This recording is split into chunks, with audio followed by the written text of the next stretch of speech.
자, 오늘은 12 트라이브스 우리 지파 9번째 시간 므낫세에 대한 얘기를 함께 나누려고 합니다. 자, 오늘 므낫세 그리고 다음에 나눌 에브라임은 사실 이제 요셉의 아들들이죠. 본래는 지파 안에 요셉 지파라고 들어가야 되는데 요셉이 들어가지 않고 그 아들 둘에게 지파로 형성될 수 있도록 그렇게 했습니다. 그래서 본래는 요셉 지파 하는 게 맞는데 아무튼 그 안에 요셉의 아들이었던 므낫세와 에브라임이 들어가게 됐다. 그렇게 이해하시면 될 것 같습니다. 자, 먼저 오늘은 요셉의 큰 아들인 므낫세에 대한 얘기를 할까 해요. 자, 므낫세 지파가 차지하는 땅을 지도상에서 보면 지도를 준비할까 했는데 제가 게을러서 준비를 못했네요. 자, 요단강을 중심으로 해서 요단 서편과 요단 동편 땅에 마치 큰 땅을 차지하고 있는 지역이 이제 두 군데가 있는데 여기도 므낫세가 있고 여기도 므낫세가 있어요. 요단 동편 땅에도 므낫세가 있고 또 서편 땅으로 넘어가서도 므낫세라는 땅이 있습니다. 그러니까 아주 큰 땅을 이제 부여받은 지파가 바로 므낫세입니다. 그 별명이 나무예요. 왜 나무냐 하면 이렇게 요단강을 이렇게 나무 줄기로 해서 양쪽에 이파리가 떡잎이 크게 있는 것처럼 하나 둘 이렇게 있기 때문에 마치 나무 같다. 그래서 별명이 므낫세 지파가 나무입니다. 역사적으로 이 형상 나무가지 형상을 하고 있는 이 므낫세 지파는 역사적으로 나무에 계속해서 그림 그러니까 나무를 상징하는 그런 이제 표식으로 계속 이어왔는데 아무튼 큰 축복을 받았던 그런 지파였습니다. 그런데 그 안에 속내들을 좀 들여다보면 여러 가지 생각할 것들이 있고 우리에게 도전이 되는 것들이 있기 때문에 오늘 한번 살펴보도록 하겠습니다. 오늘 좀 텍스트량이 많아요. 제가 그래서 서둘러서 막 전할 텐데 정신없이 전해지더라도 좀 귀 기울여서 잘 들으시기 바랍니다. 자, 첫 번째로 므낫세 지파의 이 출생과 배경, 출생의 배경과 그 이름에 대해서 좀 파악을 해보면 창세기 41장 오늘 읽었던 51절, 52절만 한번 제가 다시 한번 보도록 하겠습니다. 제가 읽어드릴게요. 요셉이 그의 장남의 이름을 므낫세라 하였으니 하나님이 내게 내 모든 고난과 내 아버지의 온 집의 일을 잊어버리게 하셨다 하미요. 이렇게 되어 있습니다. 그리고 나서 차남 이름에 에브라임이라 하였으니 하나님이 나를 내가 수고한 땅에서 번성하게 하셨다. 자, 앞서 므낫세의 내용은 뭡니까? 하나님께서 내 모든 고난과 아버지의 온 집 일을 잊어버리게 하셨다. 잊어버림에 대한 내용을 가지고 있고 에브라임은 번성케 하셨다. 부흥케 하셨다. 이런 의미를 가지고 있다고 나옵니다. 자, 성경에 보시면 므낫세의 뜻은 성경 아래에 각 주에 보면은 잊어버림이라는 뜻을 가지게 나와 있고요. 그 다음에 에브라임은 창성함 이런 뜻을 가지고 있습니다. 자, 맥락에서 볼 때 요셉이 첫 아들을 딱 낳았어요. 요셉의 삶을 아시죠? 요셉이 그 온갖 우여곡절 뒤에 이제 애굽에 정착하면서 그가 아들을 낳았어요. 그 이름을 므낫세라고 딱 지었는데 낳자마자 그 의미가 뭡니까? 이제 하나님께서 나로 하여금 이 모든 고난을 잊게 하시는구나.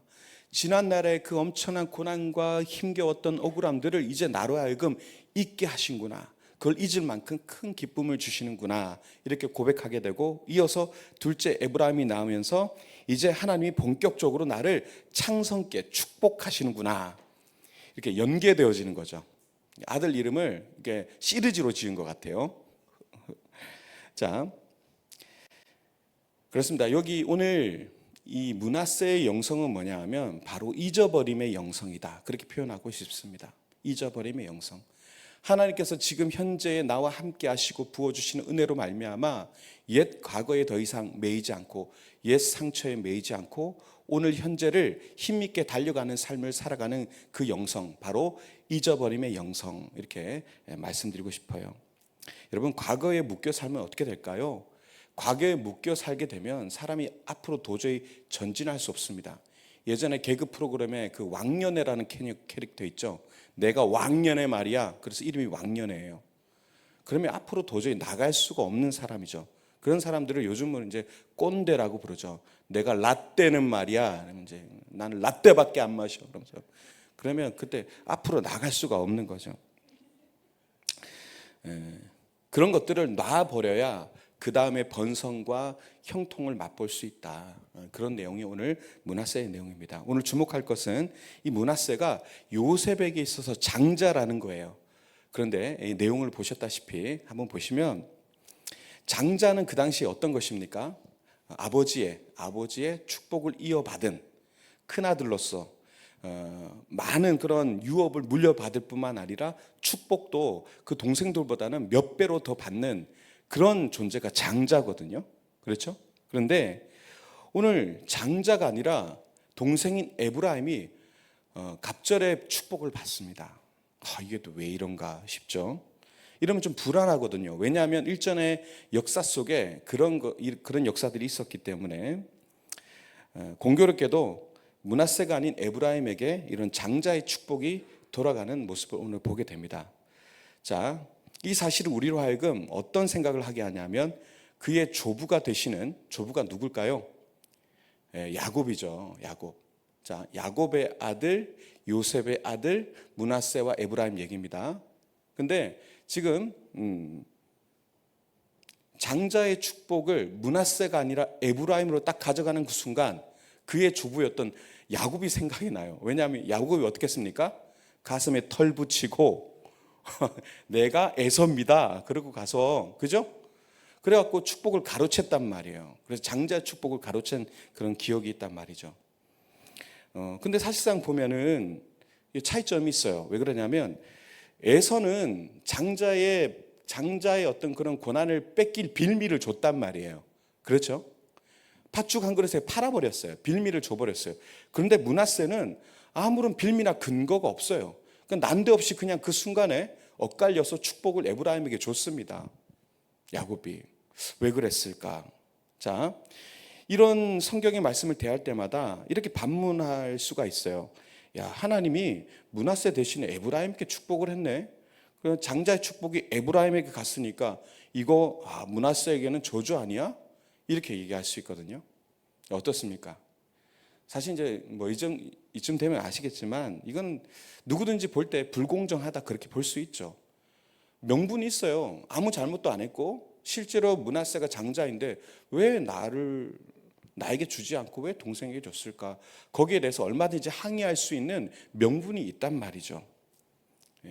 그래서 이건 너무 불공평하다. 하나님은 공평하지 않으시다. 이렇게 생각할 수 있을 겁니다. 그러나 예를 들어서 하나님이 나를 쓰신다고 할 때 나 외에 다른 사람들을 하나님 앞에 나를 쓰시기 때문에 저 사람은 저주받은 거야. 이렇게 얘기하면 엄청난 비약인 거잖아요. 그렇죠? 절대 그렇게 생각해서는 안 된다는 겁니다. 왜냐하면 이 뒤에 므낫세가 당장인 이 장자의 축복을 받지 못했지만 얼마나 놀랍고 아름답게 쓰임 받았는지에 대한 결론이 나와 있기 때문에 제가 이렇게 말씀을 드릴 수 있는 거예요. 일단 야곱의 축복의 내용을 좀 보면 다른 자녀들과 같이 야곱이 이들에게 어떤 구체적인 축복을 했냐 이렇게 물어본다면 사실상은 성경에서 그 근거를 찾기는 좀 어렵습니다. 어떤 축복을 했는지. 근데 요셉이 두 아들을 낳으면서 고백했던 오늘 말씀을 통해서 우리가 좀 그것들을 비춰볼 수 있어요. 오늘 읽었던 51절을 제가 한번 다시 읽어드리면 하나님이 나로 나의 모든 고난과 나의 아비의 온 집안 일을 잊게 하셨다. 이 내용이죠. 자, 창세기 41장에서 요셉이 아들 므낫세를 낳으면서 외쳤던 그 고백을 하기까지 요셉이 겪었던 우여곡절들, 그 아픔과 상처와 배신의 역사들을 한번 생각해 보십시오. 얼마나 험난한 인생을 걸어왔습니까? 그런데 처음으로 요셉의 인생에 있어서 광명이 들어오기 시작했어요. 빛이 일어나기 시작했단 말이죠. 하나님은 기적적으로 그를 이 감옥으로부터 풀어주셨습니다. 요셉을. 그렇죠? 그리고 꿈을 꾸게 하셨어요. 그리고 왕의 꿈을 해석하게 하셨습니다. 그리고 그 요셉이 나중에는 왕 다음으로 높은 총리직에 오를 수 있도록 섭리해 주셨어요.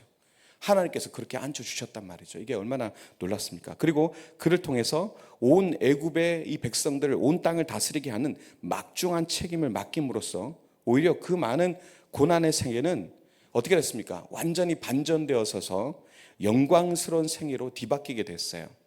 그것이 요셉의 겪은 인생의 모습입니다. 자, 이 순간 요셉이 아들을 딱 얻으면서 그 절실한 인생의 고백, 하나님이 나로 그 모든 고난과 나의 아비의 온 집안일을 잊게 하셨다.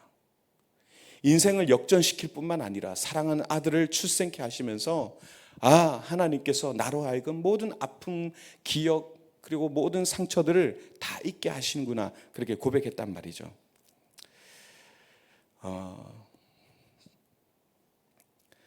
우리가 그리스도인들이 용서할 수 있는 능력이 어디서 나오느냐? 하나님의 정말 축복, 은혜, 그것들을 누릴 때에 용서할 수 있다고 봅니다. 근데 하나님께서 나의 삶 가운데 역전시키시고 축복해 주시는 그 순간에 우리는 어떤 능력을 발휘하게 되냐면 옛것을 잊어버림의 영성이 우리에게 딱 갖춰져요. 그것들을 다 소화할 수 있고 그것들을 다 뒤로 할 수 있는 그 잊어버림의 영성이 우리에게 주어진다는 것이죠. 그래서 어떤 사람은 그렇게 얘기했어요. 용서라는 것은 잊어버리는 것이다. 누가 나에게 잘못한 과오를 잊을 수 있다면, 또 내가 반대로 누군가에게 잘못한 그런 과오를 잊을 수 있다면 그 사람은 정말 용서해 가는 과정에 있고 용서해 가고 있는 사람이다라고 볼 수 있습니다. 자신에게든 타인에게든. 자, 그 잊어버림의 영성이 구체적으로 드러나는 구절이 있어요. 창세기 42장에 나와 있는데, 자, 창세기 42장의 내용은 뭐냐면 요셉의 형들이 곡식을 얻으러 애굽으로 가요. 애굽으로 갔는데 여기서 아주 극적인, 이제 그 이후에 45장에 가면 아주 극적인 모습이 나타나죠. 요셉은 지금 형들이 이제 다 알아요. 근데 형들은 몰라요. 근데 그 앞에 와서 정말 지난 날의 과오를 회개하는 그런 모습들을 형들이 보이잖아요. 그걸 지켜보다가 요셉이 막 감정이 터집니다. 우리 45장 1절에서 3절까지 같이 한번 읽어보겠습니다. 자, 시작. 요셉이 시종하는 자.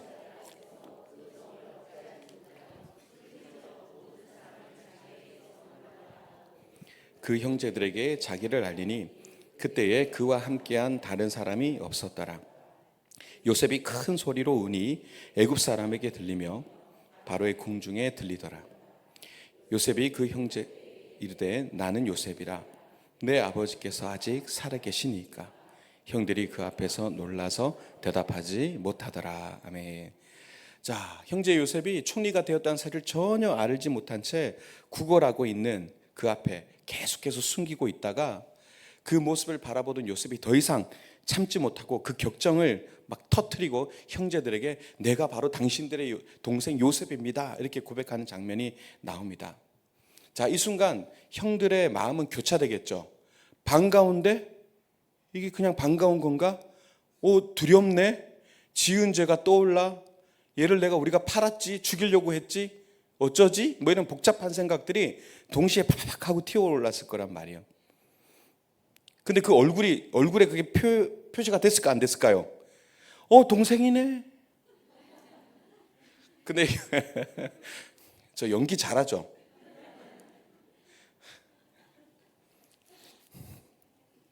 제가 유초등부를 오래 해서 그래요. 지난번에 제가 노인 소리도 했잖아요. 아이고 허리야, 뭐 이런 거 있잖아요.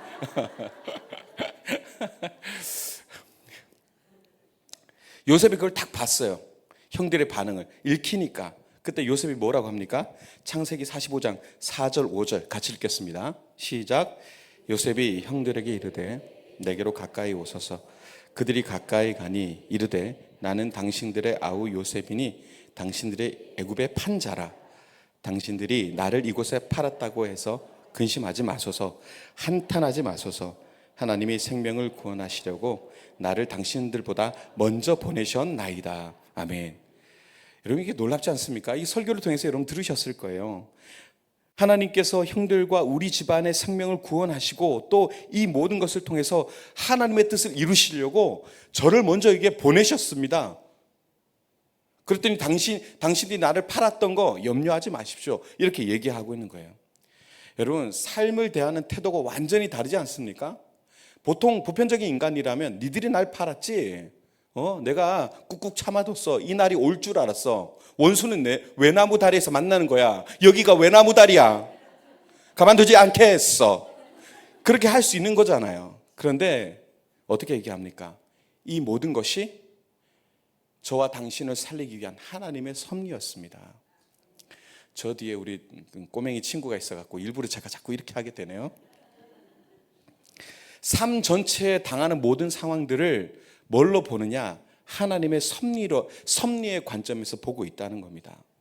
여러분, 그렇습니다. 그리스도인이라는 것, 저와 여러분들이 이 삶을 대하고 삶을 해석하는 그 바른 정신과 태도가 어떤 것인지를 정확하게 샘플로서 보여주는 게 오늘 요셉의 이 고백이에요.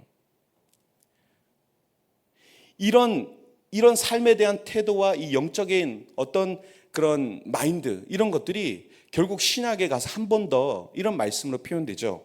자, 로마서 8장 28절 같이 한번 읽어볼까요? 자, 시작. 우리가 알거니와 하나님을 사랑하는 자, 곧 그의 뜻대로 부르심을 입은 자들에게는 모든 것이 합력하여 선을 이루느니라. 할렐루야. 예, 그렇습니다. 이게 아무나 고백하는 것이 아니에요. 깊은 신앙의 그 내면의 영성, 이것을 가진 사람들이 내 삶에 다가오는 어떠한 상황일지라도, 그것이 핍박과 어려움과 괴로움과 억울함일지라도 이것이 하나님의 섭리 안에 있고 결국 하나님께서 이 모든 역사를 통해서 나를 선한 것으로 승리로 이끌어 가실 거라는 확신과 믿음이 있어야 이 고백을 할 수 있다는 것입니다. 실제로 요셉의 이 생애를 연구해 보잖아요. 그가 당한 일들이 얼마나 많습니까? 억울한 일들을 얼마나 많이 당했어요. 그럼에도 불구하고 한 번도 그의 입술에서 불평했다는 얘기나 표현이 없어요. 그 속에서도. 왜냐하면 요셉은 이 모든 삶의 경험들을 하나님의 승리, 하나님의 섭리로서 해석하고 있었기 때문에 그렇습니다. 여러분, 이 대목에서 저와 여러분들이 도전이 되었으면 좋겠습니다. 근데 여기서 우리가 또 오류에 빠지지 말아야 될 부분이 하나 있어요. 예를 들어서 만약에 형제들이, 야 요셉아, 봤지?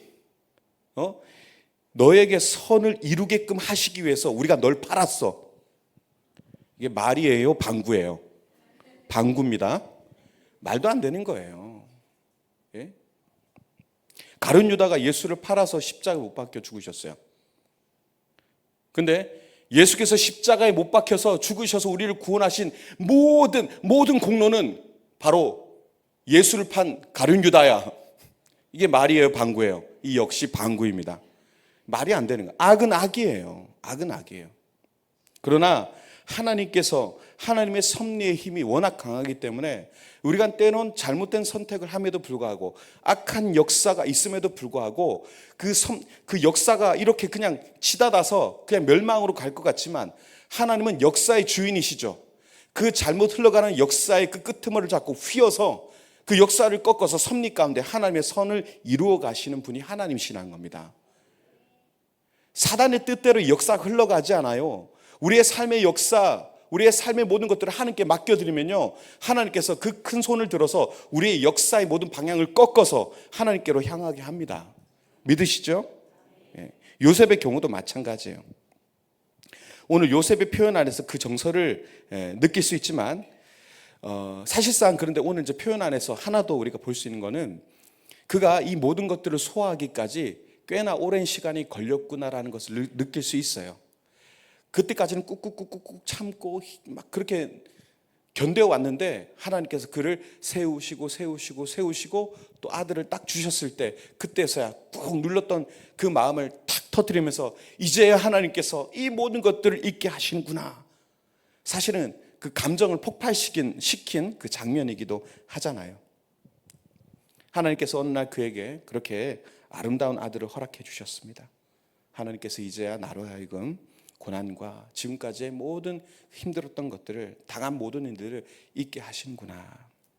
자, 잊어버린 이후에 그 다음에 이제 놀라운 역사가 이제 시작되는 것이죠. 이것이 바로 잊어버림의 영성이고 역사입니다. 자, 오늘 므낫세의 존재로서 우리에게 주는 큰 메시지는 바로 잊어버림의 축복입니다. 자, 빌립보서 3장 13절에 보면 바울의 고백이 나오는데 한번 읽어볼까요? 자, 빌립보서 3장 13, 14절 시작.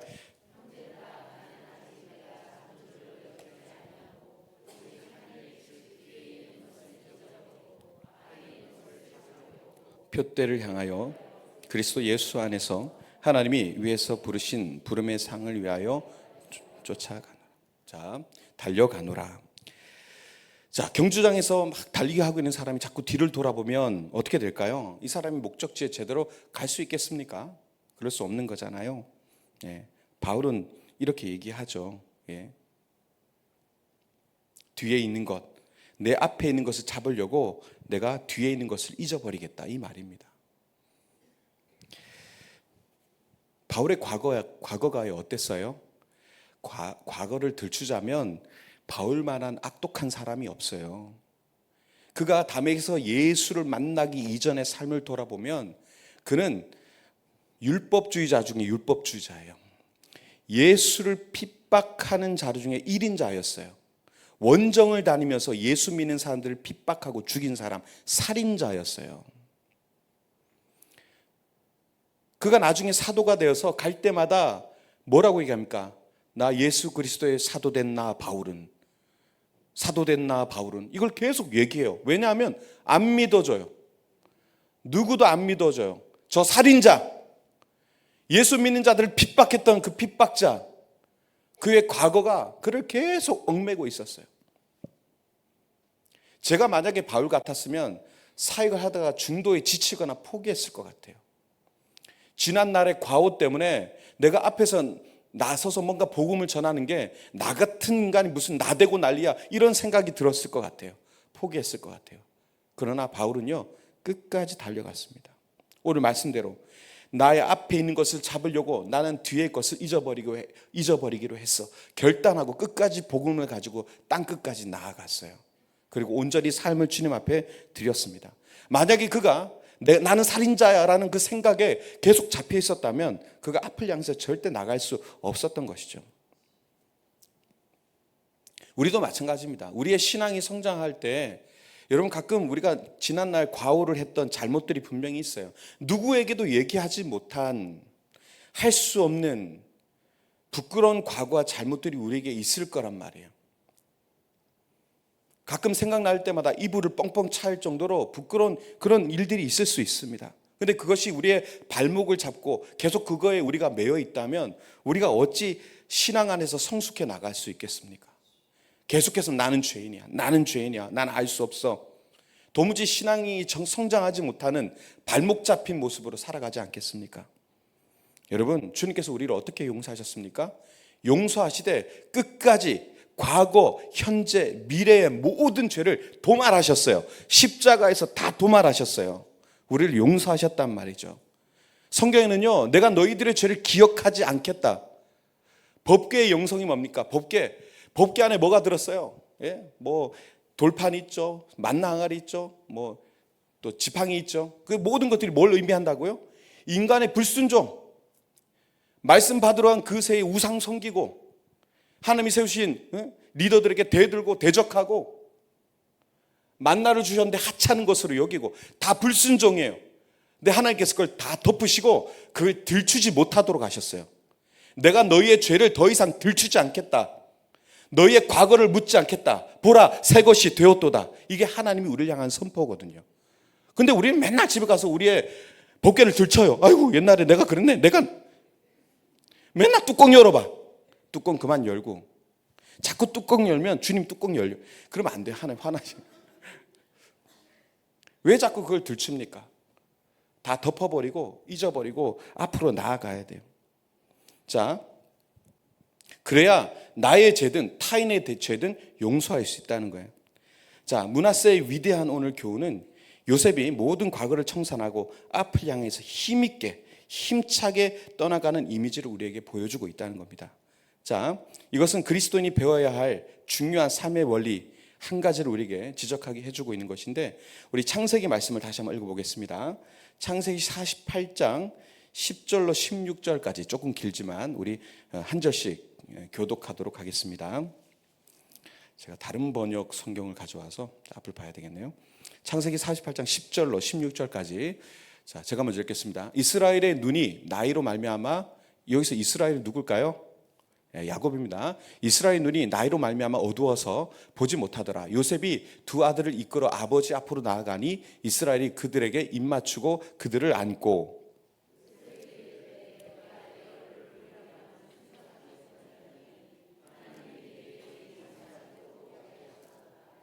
요셉이 아버지의 무릎 사이에서 두 아들을 물러나게 하고 땅에 엎드려 절하고,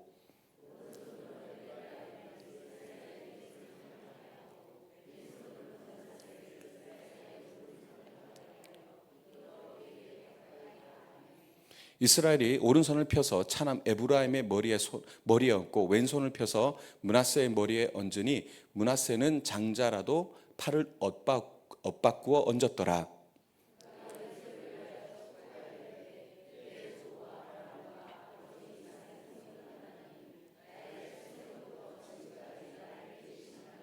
함께 하겠습니다. 나를 모든 환난에서 건지신 여호와의 사자께서 이 아이들에게 복을 주시오며 이들로 내 이름과 내 조상 아브라함과 이삭의 이름으로 칭하게 하시오며 이들이 세상에서 번식되게 하시기를 원하나이다. 아멘. 자, 손주들에게 기도해 주는 모습을 우리가 볼 수 있습니다. 말씀의 배경은 이렇습니다. 야곱의 오른손 앞에는 므낫세가 앉았습니다. 그리고 야곱의 왼손 앞에는 에브라임이 앉아 있습니다. 요셉은요, 야곱이 자신의 장자 므낫세를 오른손을 얹어서 축복해 주기를 원했어요. 이건 당연한 거예요. 오른손이 능력을 상징하는 것이기 때문에 장자를 오른손으로 안수하는 건 당연한 일인데요. 그런데 야곱은 어떻게 했습니까? 크로스, 엇바꿉니다. 오른손을 펴서 차자인 에브라임의 머리에 손을 얹고 왼손을 펴서 므낫세 머리에 얹고 축복을 합니다. 다시 말하면 야곱은요, 지금 요셉의 어떤 그런 의도와 기대를 깨트리고 장자와 차자를 바꿔서 지금 기도해주고 있는 거예요. 자, 결과적으로는 므낫세도 축복을 받기는 했습니다. 물론 갑절의 축복은 에브라임에게 갔지만, 자, 야곱은요, 이 순간이 굉장히 감격스러웠을 거예요. 여기 있을지도 만날지도 몰랐어요. 아버지를 애굽에 모시고 지금 너무 기쁜 상태예요. 자, 근데 야곱이 이렇게 한 데에는요, 하나님의 어떤 소중한 뜻, 놀라운 섭리가 있었습니다. 자, 이거는요, 다음에 제가 에브라임 할 때 제가 말씀을 드릴게요. 그러나 이 아이들을 축복하면서 야곱이 마지막에 남긴 감격스러운 모습을 한번 보십시오. 감격스러운 대목이 나의 출생 때부터 지금까지 나를 길러주신 하나님, 아브라함의 하나님, 이삭의 하나님, 그리고 나를 지금까지 모든 환난에서 건져주신 하나님이여, 이 아이들도 축복해 주시옵소서 하고 이 손주들을 축복합니다. 다시는 못 볼 줄 알았어요. 손주는 고사하고 아들도 못 볼 줄 알았어요. 근데 자손까지 만나서 그들을 축복해 주니 얼마나 기가 막힙니까? 떨며 울며 그렇게 축복해 줬을 거란 말이죠. 그 자신의 삶을 인도하시는 그 하나님 앞에 절실한 마음으로, 감사한 마음으로 그렇게 손자들을 축복합니다. 사실 므낫세 지파는요, 많은 축복을 받았습니다. 이후에 그 므낫세 지파가 유다 지파 다음으로 많은 인원을 얻게 되고요, 엄청난 땅을 소유하게 되죠. 자, 더 다른 내용들은 뒤에서 나누고요. 신명기에 가보면 또 므낫세가 등장하는데, 므낫세 지파가 등장하는데 모세가 축복하는 내용이 또 나옵니다. 자, 신명기 33장 1절은요, 이렇게 시작합니다. 한번 읽어볼까요? 시작. 모세가 죽기 전에 이스라엘 자손을 위하여 축복함이 이러하니라. 자, 모세는 이 지파를 향해서 어떤 축복을 했느냐? 16절 이하에 나오는데 16절 17절을 같이 읽어보겠습니다. 자, 시작. 땅의 선물과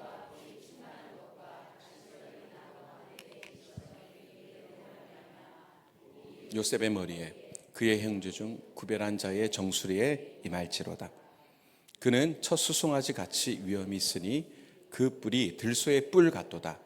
이것으로 민족들을 받아 땅 끝까지 이르리니 곧 에브라임의 자손은 만만이요 므낫세의 자손은 천천이로다. 아멘. 자, 여러분, 들소의 뿔이 어떻게 생겼습니까? 불스, 그죠? 나뭇가지처럼 이렇게 뻗어 있잖아요, 그죠? 그렇습니다. 장차 이 지파가 어떻게 팔레스타인에서 형성될 것인지에 대한 어떤 예언적인 모습이기도 한데요. 자, 요단강을 중심으로 나뭇가지처럼 뻗었던 들소의 뿔처럼 양쪽으로 므낫세 지파가 이렇게 뻗어 나갈 것이다. 에브라임 지파와 므낫세 지파가 그렇게 뻗어져 나갈 것이다라는 그런 내용입니다. 근데 오늘 마지막에 보시면 에브라임은 만만이요 므낫세는 천천이다 이런 얘기가 나옵니다. 여러분 이 얘기 들으면 또 누가 떠오르죠? 다윗은 했더니 사울은 예. 이 기억나시죠? 그래서 어떻게 했습니까? 사울이요 이게 대범한 사람이고요 좀 더 그런 사람이었다면 맞다, 우리 사위 다윗이 최고다, 진짜 그가 만만이고 난 천천이야, 이런 대인배적인 모습이 보였다면 이스라엘 역사는 완전히 달라졌을 거예요. 그런데 어떻게 했습니까? 뭐? 내가 천천, 다윗이 만만, 삐짐. 그때부터 다윗을 질투하여 죽이려고 인생을 소비하는 모습 보이지 않습니까? 대인배의 영성이 없는 거예요. 대인배의 영성이. 지금 보시다시피 에브라임이 더 축복을 많이 받습니다. 그러나 이 므낫세가요 저는 더 정말 축복의 사람이라고 봅니다. 사울과는 전혀 다른 모습을 보여요. 대인배의 영성. 우리가 살아가면서 누군가가 어떤 명분도 없이 더 잘 되고 더 축복을 받고 그러면 우리의 마음이 어떻습니까? 쓰려요. 상대적 박탈감을 느껴요. 그리고 질투하죠. 근데 그 모든 것들이 자신을 망치고 타인도 망치게 되는 것을 우리가 보게 됩니다. 그것이 아까 얘기했던 사울의 그런 모습이기도 하고요. 그렇습니다. 성경은 그렇습니다. 친절하지 않아 이 부분에 대해서. 하나님께서 왜 므낫세보다 에브라임에게 더 축복하셨느냐, 그 이유를 아주 합리적이고 이성적인 이유를 전혀 기록해 주지 않습니다. 그저 믿고 받아야 되는 거예요. 우리의 신앙도 마찬가지예요. 가끔은 우리가 이해할 수 없는 상황 속에 놓이게 돼요. 왜 나는, 왜 저 사람은 납득이 안 됐어요. 그럼 그때 우리가 어떤 모습을 가져야 되느냐. 이 땅의 모든 것, 이 땅이 가지는 축복, 이 땅이 누리는 것들을 내가 더 가지지 못했다는 것에 대한 어떤 열등감, 상대적 박탈감, 이런 것들로 쪄들어서 그냥 남도 죽고 스스로도 죽는 이런 삶이 아니라 이럴 때일수록 잠잠히 주의 뜻을 구하면서 대인배의 영성으로, 그래 맞아 이렇게 할 수 있는 그런 마음의 넉넉함이 우리에게 있어야 되지 않을까. 그래서 므낫세의 메시지는 어느 메시지보다 저는 강렬하다고 봅니다. 제가 여러분들에게 어떤 설명을 해줄 수가 없을 때가 너무 많아요. 하나님이 그렇게 하신 걸 어떻게 제가 설명을 할까요? 누군가는 잘 되고 누군가는 안 돼요. 누군가는 살아있고 누군가는 죽어요. 이런 삶의 여러 가지 문제들 앞에 제가 대답할 수 있는 게 몇 개나 될까요? 앞에 있는 목사가 얼마나 무능한지 몰라요. 그저 말씀만 앵무새처럼 얘기할 수밖에 없는 그런 상황이 될 때가 너무 많아요. 그런데 오늘 므낫세의 교훈 속에 소중한 그런 메시지가 우리에게 있습니다. 하나님이 내가 아닌 남을 축복하실 때 나는 하나님의 그 섭리를 여전히 신뢰하면서 나에게 허락하신 그것을 가지고 기뻐하며 자족하며 감사하며 겸허히 고요히 받아들일 수 있는 그 믿음이 있어야 된다. 그리고 그것들을 받아들일 수 있으므로 평안을 누릴 수 있는 그 공력, 이것이 있어야 된다. 그래야 오늘 이 므낫세의 축복이 우리에게 임할 수 있다. 이 말씀을 드리고 싶습니다. 여러분 실제로 역사가 흐를수록요 이 므낫세 지파가 점점점 발전해 나가는 모습을 볼 수 있습니다. 성경에 나타난 모세의 예언적 축복처럼 마치 저 수송아지의 위엄처럼 역사가 흘러갈수록 므낫세 지파는요 점점점 강성해져 갑니다. 그리고 아름다워져 갑니다. 여러분 우리 주변에서 가까운 우리 형제 자매들끼리도 누군가가 더 많은 축복을 받을 때에 질투함 없이 박수하고 격려해주고 같이 기뻐해줄 수 있는, 마치 내 몫을 받은 것처럼 그렇게 기뻐해줄 수 있는 그런 모습이 우리에게 있다면 얼마나 좋을까요? 저는 거기가 천국이라고 믿습니다. 예. 대인배의 영성 소유하실 수 있는 저와 여러분 되시기 바랍니다. 마지막으로 이 지파가 상징하는 보석이 있겠죠. 그 보석이 출애굽기 28장 19절에 나와 있는데 같이 한번 읽어볼까요? 시작. 호박 백만호 자수정이요. 자, 어느 보석일까요?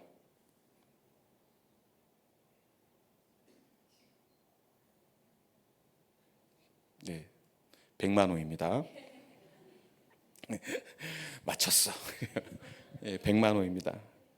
자, 백만호가 이제 므낫세 지파를 상징하는 보석인데요. 이 영어로 보니까 아가테라고 하는 보석이더라고요. 보석 사전에 보면은 이 보석이 강철보다 강하다 이런 특징을 보이고 있습니다. 특별히 이 보석은 녹이 나질 않기 때문에 오래 둘수록 더 빛이 나는 좋은 보석이다 그렇게 평가하고 있습니다. 어쩌면 므낫세 지파의 이 모습과도 비슷하지 않나 싶습니다. 처음에는 험해요. 막 고통과 억울함 속에 상처나 있고 까슬까슬해요. 근데 시간이 지날수록 더 빛을 발하고 강해지고 같이 있어지는 그 므낫세의 모습과 똑같은 그런 모습을 보이는 것 같습니다. 예. 이 보석은요 또 여러 가지 색상으로 이루어져 있다고 합니다. 그 당시 고대 중동 지방에 특별히 이제 시실리라는 곳에 그 섬을 중심으로 해서 이 보석이 많이 채석됐다고 하는데 이 보석의 그 현저한 특징 중에 하나가 채석된 상태 그대로는 절대로 사용할 수가 없는 보석이다. 연마 작업이 반드시 필요한 보석이다. 이 보석을 잘라서 갈고 다듬을수록 빛을 발하고 그렇기 때문에 이 보석을 백만호라고 부르는 아무튼 이 백만호의 특징은 무조건 다듬어야 된다. 다듬어야 된다. 이런 얘기가 있더라고요. 자, 채석된 상태만으로는 거칠어서 오랫동안 다듬어야 했던 그 보석. 이런 모습처럼 므낫세 지파도 오랜 시간 동안 그런 과정을 거쳐서 이렇게 아름답게 채워져 갔습니다. 우리의 삶이 어떤지 모르겠습니다. 저희 여러분들의 삶도 어떤 거치는 삶이었을지 몰라요. 온갖 상처의 억울함과 아픔과 괴로움의 그런 상황이 있을지 몰라도 여러분들이 그 주어진 것에 낙심하고 원망하고 나는 왜 이러냐 그게 아니라 소망을 가지고 그 주어진 것에 자족하며 감사하며 그 신앙을 지켜나갈 때 끝내는 하나님께서 그 가운데 반드시 지난 날의 아픔과 괴로움을 잊게 하실 날이 분명히 있을 것이고 하나님께서 여러분들을 반짝반짝 빛나게 해주시를 기가 막힌 날이 여러분들 가운데 므낫세의 영성이 오게 될 날이 분명히 있을 줄로 믿습니다. 예. 자, 오늘 마무리하겠습니다. 자, 므낫세는요 우리에게 많은 것들을 시사해주고 있습니다. 여러 가지 다 함축해 버렸는데 아까 말씀드린 대로 때때로 나와 가까이 하고 있는 그런 주변의 사람들 속에서 나보다 더 잘되고 이유 모를 형통이 있을 때에 우리가 그것들을 축복할 수 있을 것인가에 대한 한번 생각을 해봤으면 좋겠습니다. 하나님, 저 사람보다 내가 여러 가지 상황으로 봐도 축복이 저한테 와야 되는 거 아닙니까? 제가 이렇게 하고 있는데요. 왜 축복이 저에게 안 옵니까? 왜 제 축복을 거두셔서 저 사람에게 주십니까? 이런 질문이 나올 때가 있을 거예요. 그런데 이런 질문이 딱 나오는 순간 우리 안에 원망이 가득 차게 돼 있죠. 불평이 심겨지게 돼 있죠. 그리고 그것들이 우리를 저 어두움으로 끌고 들어갈 겁니다. 그때 우리가 이 므낫세를 좀 기억했으면 좋겠습니다. 므낫세가 받아야 할 몫이 누구에게로 갔습니까? 에브라임에게 갔어요. 그 이유에 대해서도 설명하지 않아요. 그럼에도 불구하고 대인배의 영성으로 그것들을 그냥 받아들였습니다. 여전히 주님 앞에 성실하게 그 모든 것에 자족하며 그 일을 감당했습니다. 그랬더니 이 지파가 날이 갈수록 더 아름다워지고 빛났어요. 지난날 형제들에게 모함을 받았습니다. 팔려갔습니다. 위기의 구렁텅이에 빠졌습니다. 누군가 유혹 속에 굉장히 힘들었던 시절이 있었어요. 그러나 여전히 원망 없었던, 불평 없었던 그 요셉, 하나님께서 지켜 세우셨습니다. 총리로 세워주셨습니다. 총리가 문제가 아니라 그 민족을 그 안에서 일궈내고 70명의 인구가 들어가서 400만의 인구를 이루는 하나님의 민족을 이루게 하셨어요. 예. 그 요셉의 장남이 므낫세 또한 아버지 요셉과 비슷한 길을 그렇게 걸어가게 됩니다.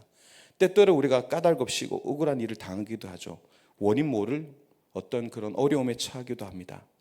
당연히 받아야 될 축복을 내가 아닌 남이 누리는 것들을 우리가 보게 될 수도 있습니다. 참 가슴 아프고 힘든 일이죠. 그러나 이 같은 상황 속에서도 므낫세가 우리에게 주는 이 대인배의 영성 또 잊어버림의 영성 이것은요 우리에게 정말 많은 큰 메시지를 줍니다. 모든 것을 여러분들에게 다 설명할 수는 없어요. 때로는 납득 안 되는 상황으로 우리를 몰아갈 수 있습니다. 그러나 여전히, 그리고 그럼에도 불구하고 나는 주님을 믿겠습니다. 주님을 따르겠습니다. 그리고 저들에게 박수하겠습니다. 이런 대인배의 영성, 이런 것들이 우리에게 있을 때에 반드시 우리 가운데 하나님께서 축복해 주실 줄로 믿습니다. 이 므낫세의 영성으로 승리하는 저 여러분 되시기를 주님의 이름으로 축원드립니다.